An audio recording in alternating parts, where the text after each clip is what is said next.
Welcome to Laodicea, one of the great historical and archaeological sites in all of Turkey. My goal here is simple.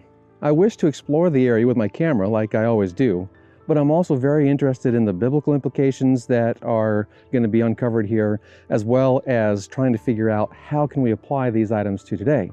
So there's nothing better than to come here and take a look for ourselves.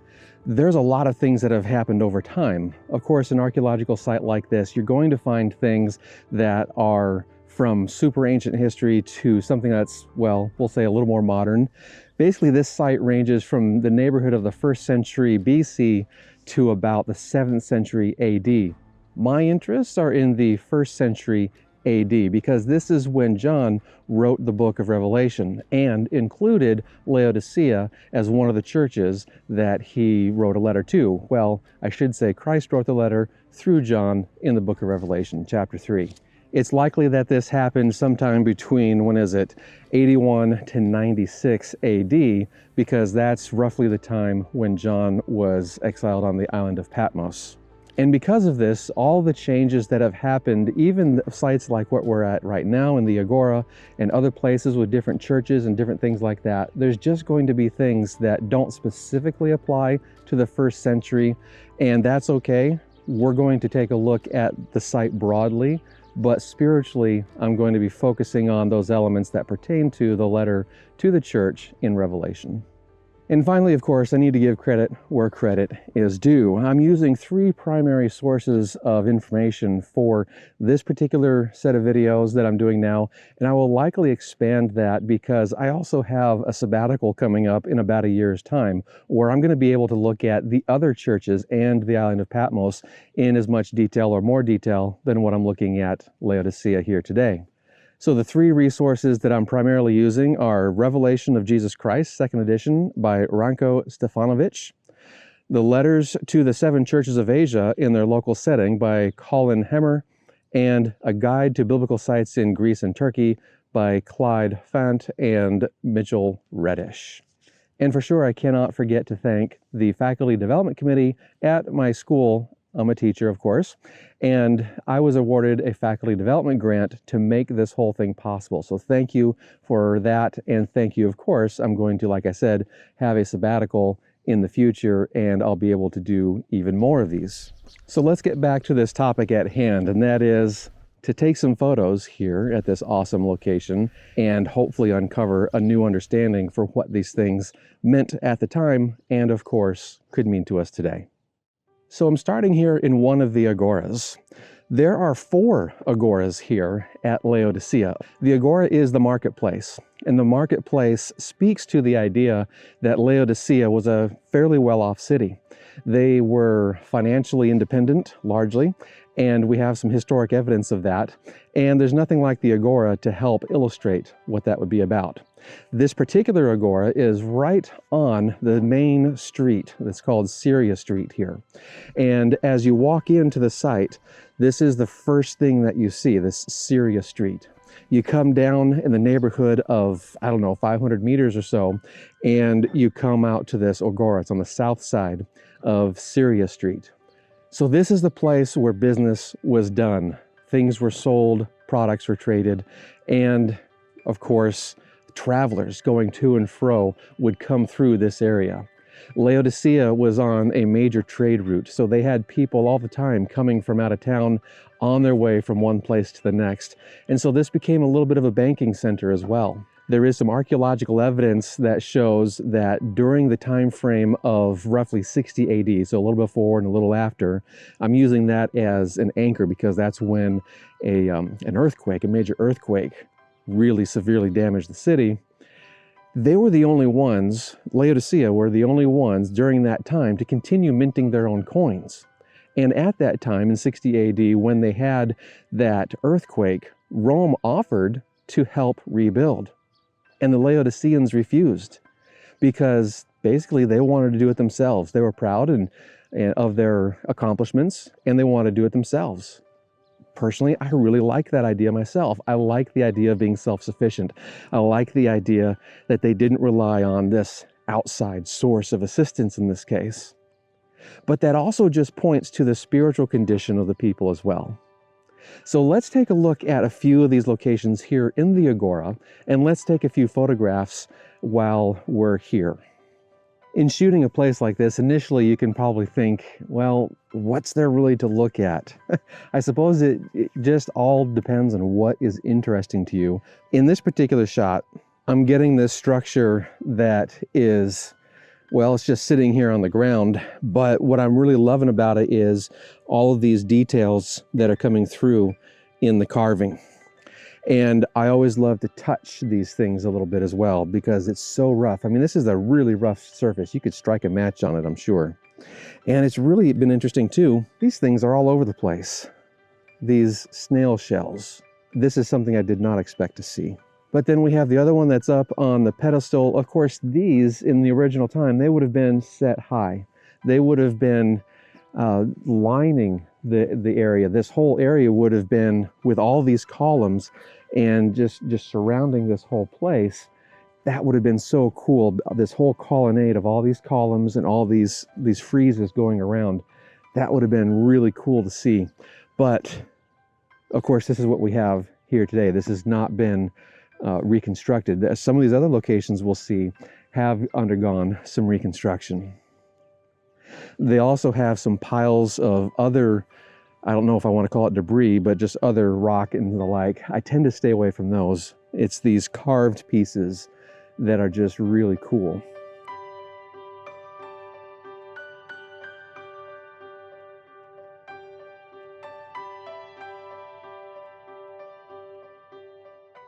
And let's talk lenses for a moment.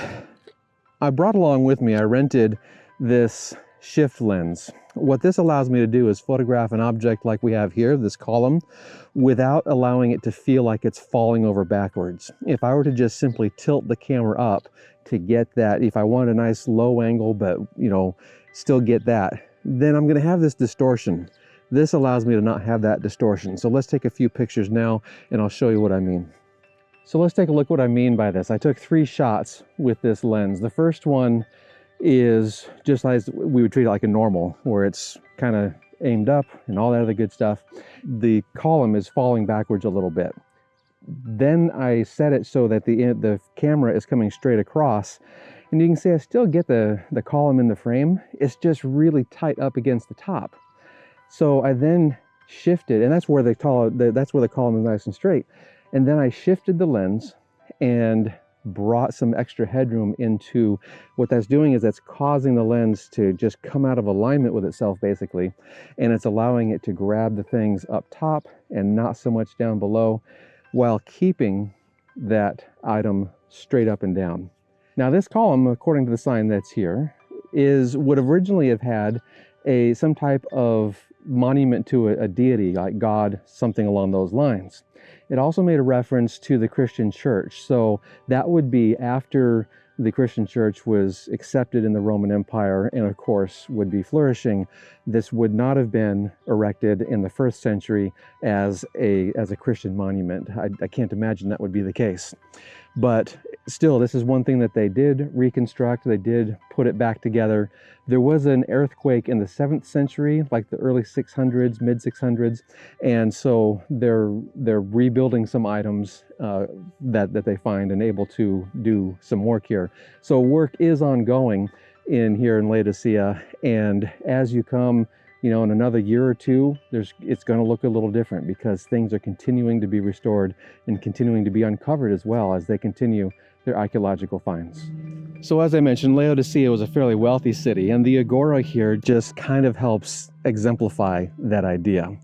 Some of the things that made them rich were, I mentioned the banking idea with all the travelers coming through, all of the trade that was happening, but they also made their own things. They were known for their own black wool. I would love to see some black sheep. We don't have those today. That is a super travesty. I would love to see some of that. And I've been to a shop in town looking for, some yarns and some other textile related items. We really haven't seen hardly anything of that today.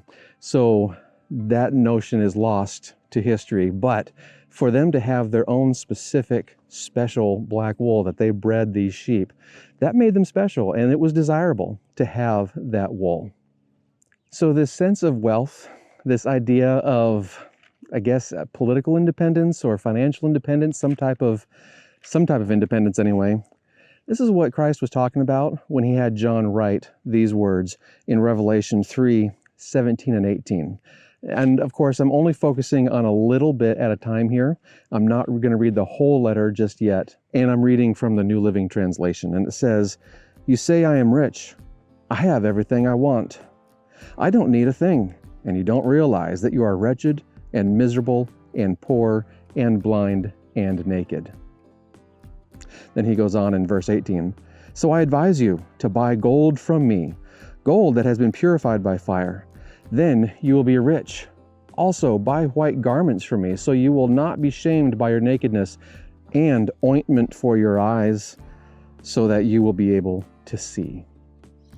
These are some fairly, I think anyway, hard-hitting words, very direct. Did not hold back any punches. You are to buy gold. They already had all the money they needed. Why would they need to buy gold? They were to buy white garments. They already had everything they needed as far as the garments are concerned. And then, of course, the eye salve so they can see clearly. There's a lot to unpack here. So let's walk around and take a few more pictures while we unpack all this.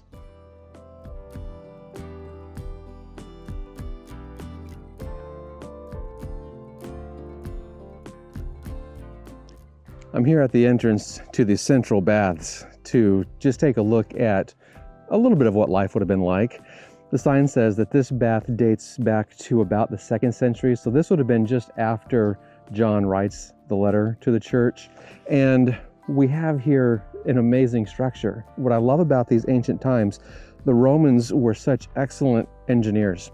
And so we have hot baths, the caldera area, I forget exactly what it's called, I'll put the name right there, and the frigidarium, where you have the cold water. So you've got your hot and cold water treatments, which is amazing for your health anyway, to be able to go back and forth with that. And it's a public bath too, so this is just something that speaks to the wealth of the region and what they were able to accomplish and provide for themselves. And with that earthquake that happened in 60 AD and them saying, "Nah, we got it. We're able to rebuild our city." There's just something about that that also can speak to the spiritual position, the spiritual ideals of the people. Certainly this is the whole city speaking, but the people at the church, they can have, I've seen this also happen, they can be influenced very greatly by what's going on in society around them. So they were urged to buy Christ's gold, which in his book, Stefanovic, he says, this represents a willingness to give up our pride and independence. The ability to trade in our money for the treasure that comes from God, I think is what we're getting at here. The pride of our own possessions, we're giving that up, we're trading it. We're saying, "Give me what you have, Lord." That's definitely a powerful message. So this act of trading, of course, would be very familiar to them with all of the trading that they had going on with different travelers, different people from going from here and there, making their own products and selling those products. This is definitely something that's familiar to them and is not going to be something that, I don't think it would shock them necessarily to have this topic, but it would shock them to say, "You need to buy my gold." I think that's the point that we're getting at here. This is a spiritual wrestling that's going on for these people. They're also advised to buy white garments.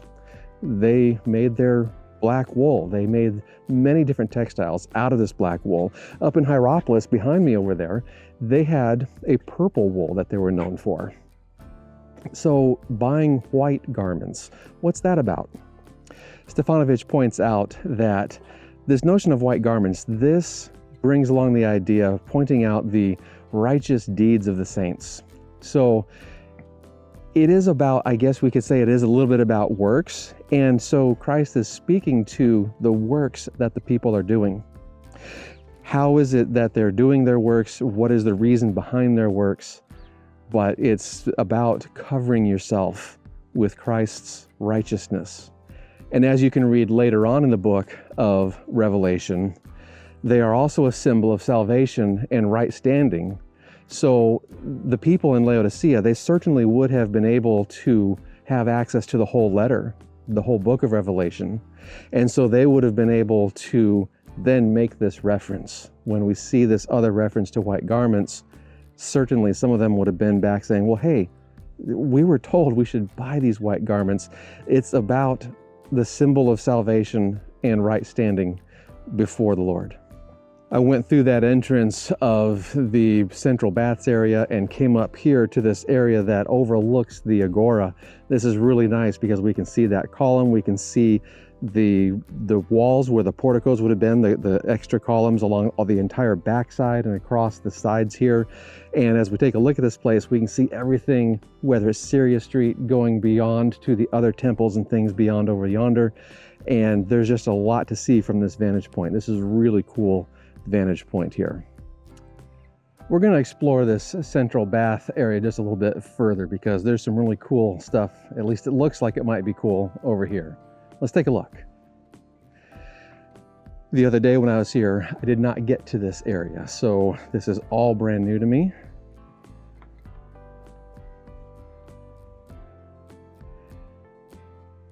And going through a entryway, some kind of passageway like this, always cool, love it.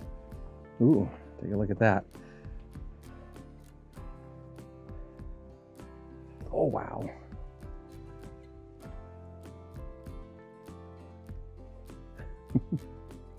Oh, this stuff just absolutely amazes me. Beautiful, these archways. Oh yeah, this is so cool. I've got to make a picture here. Let's check this out up here.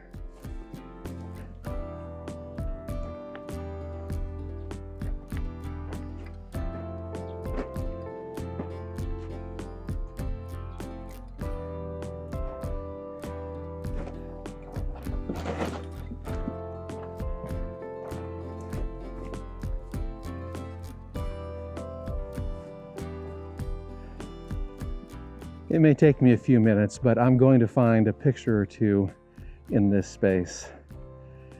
This is really awesome.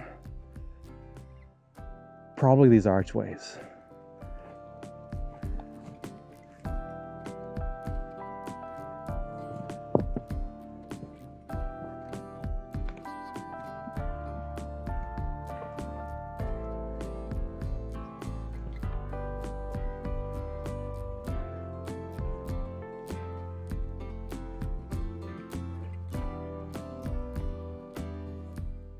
I had to come out and look at that design there. Oh, this is phenomenal. Yes, I love it. Got the archway, the columns, the main column in the Agora, and then the other columns for the temple, I think is what it is. I'm definitely getting a shot here. So let me set this up and then we'll talk ourselves through it. So I decided to come up the hill just a little bit, and I've got this great view out across here. Now I'm getting a little bit tighter, so basically that's what I'm getting in my frame. This frame shows so much. I love the layering. I love the main archway. That's your main interest point that leads you, that takes you up and leads you to this pinnacle, but that pinnacle then launches you into the scene. That it takes you to the next wall. It takes you to the next piece. We've got the wall on the backside of this bath area. You then have that column that is in the Agora. You then have across Syria Street those other columns, that row of columns. I'm going to get just a few more right in this space. So we walk through it, we breeze through it. Now it's time to go and grab our images.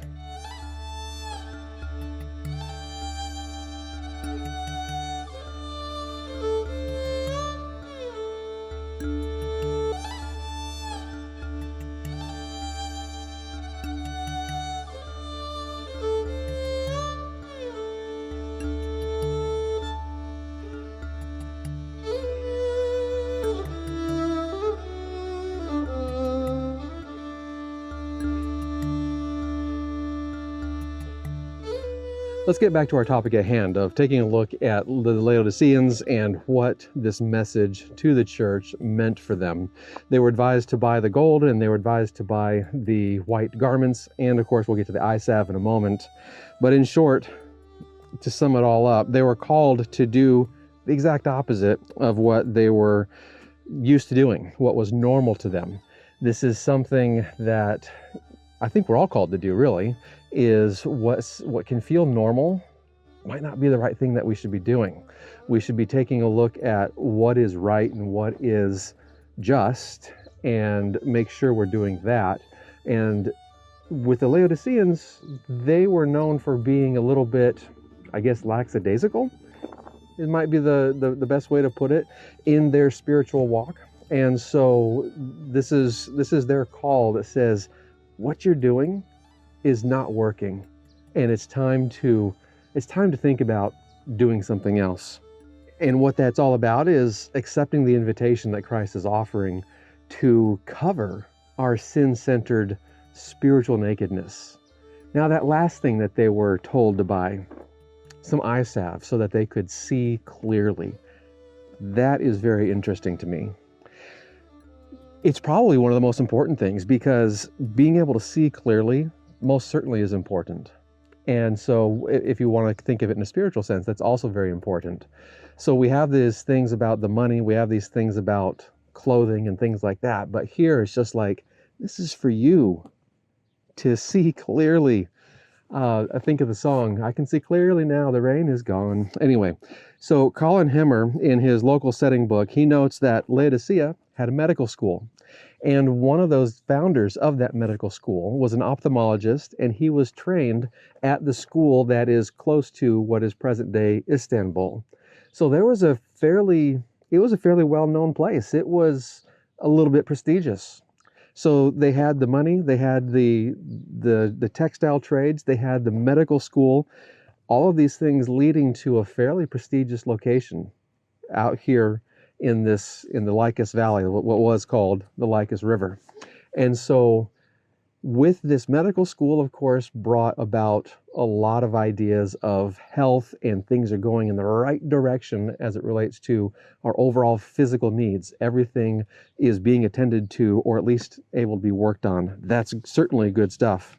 At this medical school, they made this eye salve. They used this stuff that was called the Phrygia stone. This whole region was called Phrygia by the Greeks, and so this Phrygia stone, it then had certain minerals in it, some minerals actually that are still in use today in modern day products. And so this Phrygia stone, they ground it up, they used it in this eye salve, and it would help in some case, I don't know exactly what the benefit was, but it would help in some case the vision, the eyesight. It would have healing properties. And while Hemmer mentions too that it's not exactly known the exact location of where this Phrygia stone came from, certainly it was brought here, whether it was mined here exactly in this location or if it was brought in, it doesn't really matter.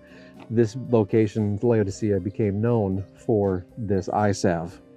So this last item that they were advised to buy, this eye salve, it certainly would have had a significant spiritual impact and some type of understanding that I would think is probably easy for them to understand. This notion of seeing clearly, the idea of the very familiarity of the fact that they had this stuff very freely available within this city. It was just something familiar to them. And I love how the Lord, through John, is really getting to the heart of the matter, using something that is really familiar to these people. When he does that, that tells me he really cares. That tells me he's really speaking directly to them. He is trying to reach them where they are. And that's how he works with each of us. He's reaching us where we are. And with that idea of he's reaching us where we are, it's also important to buttress that whole idea with the notion that the people were in need. They were in need of what Christ had to offer. And this was the way that he was able to speak to them, and they were able to make a decision. That's the thing. We need to be able to make a decision, but we need to be able to understand in order to make the right decision. If we don't understand, how can we make the right decision? How does that work? It doesn't work. And so he's going to use things that are familiar to us to help us understand what's going on. Let's close out our thoughts here in a moment with one more verse, Revelation 16:15. And this says, again in red letter, so Christ is speaking here, "Look, I will come as unexpectedly as a thief. Blessed are all who are watching for me, who keep their clothing ready, so they will not have to walk around naked and ashamed." This verse comes to us much later in Revelation. It's chapter 16 after all, where we're talking about the 7 plagues and the 7 bowls as these plagues are poured out onto the earth.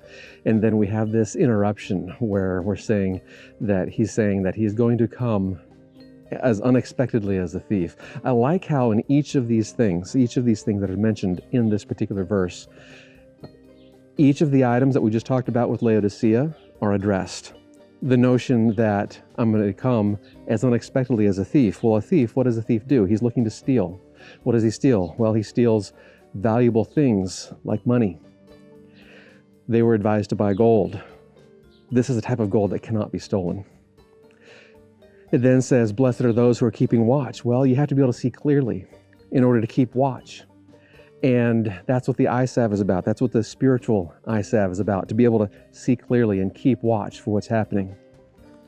And then finally, those who keep their clothing ready. They were to get the white garments that Christ was offering so that they could be ready when the time comes.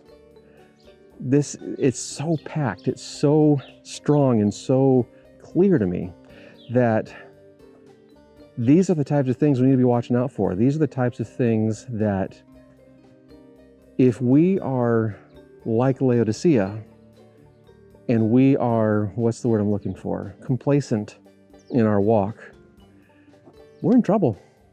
And this is the way to not be in trouble, basically. We have a clear idea of what's needed to not be in trouble. And with that thought of not being in trouble, hey, let's go see if we can find one more picture somewhere, because whether it's here in the bath or we walk further afield, we'll finish this up for sure, but there's just so many good things to photograph.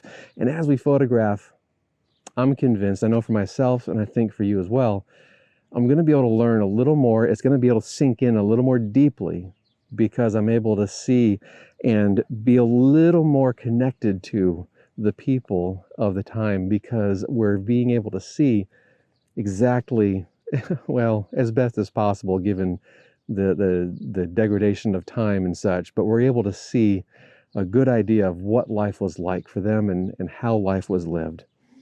So let's go find at least one more picture. Loving this shot. Let's take a quick look from this area here in that arch down to this arch. I love how, well, we have just all the energy, it's very stable, but we have the archway, we've got the sky, a little bit of clear area for the sky, this area where it comes down and then flows through, just the visual energy takes us through here. It helps put me into a context, into the setting, I think, because, I don't know, for some reason I can envision myself back in the day walking through here. Now, this mound probably wasn't here back then. I would imagine this was more of a level walk all the way through, but hey, that's all right. But let's wrap things up now with this whole idea of what we're talking about with Laodicea and what's going on here with them. And that is these themes that we just talked about. Christ is going to return unexpectedly, like a thief, of course. And if we buy the gold that he offers, well, of course, that is something that cannot be stolen. So these themes, I think what's happening is we have a connection of what's happening in Revelation 16 to this letter, to this call of Laodicea that says, wake up.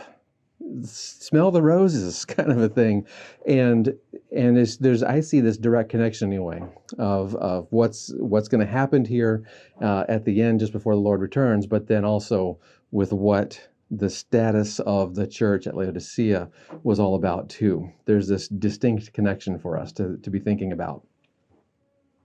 And of course, a blessing is afforded for those who are keeping watch. Of course, he's talking about by that eye salve, you'll be able to see clearly. Could not be more clear for them. That's good. And we should keep our clothing ready so that we can avoid walking around naked and ashamed. Of course, in the sense of the spiritual sense, hey, I've walked a mile. In the spiritual sense, we're talking about the idea of sin-caused nakedness, spiritual nakedness. So with this connection to Laodicea, this just reinforces the significance of the situation, not only of them, but of us today. I know for myself, I certainly hope to be able to understand my own spiritual blind spots, and that I never see myself as spiritually self-sufficient. I can look, though, in my history, and I'm sure maybe you can too, where I have succumbed to those kinds of thoughts. I have slipped a little bit. But of course, the goal is that we recognize these things and we get right with them. We make them right. And of course, I'm thrilled, absolutely thrilled to have this privilege to dive into these topics with you as we travel to the ends of the earth, as we seek a greater understanding, as we search for a deeper meaning in the places that we photograph. So thank you so much for being here. It's wonderful to have had this journey with you, and I look forward to the next one where we're going to dive in a little deeper into what it means to be in Laodicea. The lukewarmness, the idea of being disciplined because you are loved by Christ. We'll cover all of that in the next episode as we continue to search for meaning and understanding as we photograph this amazing place. But until then, God bless and happy shooting.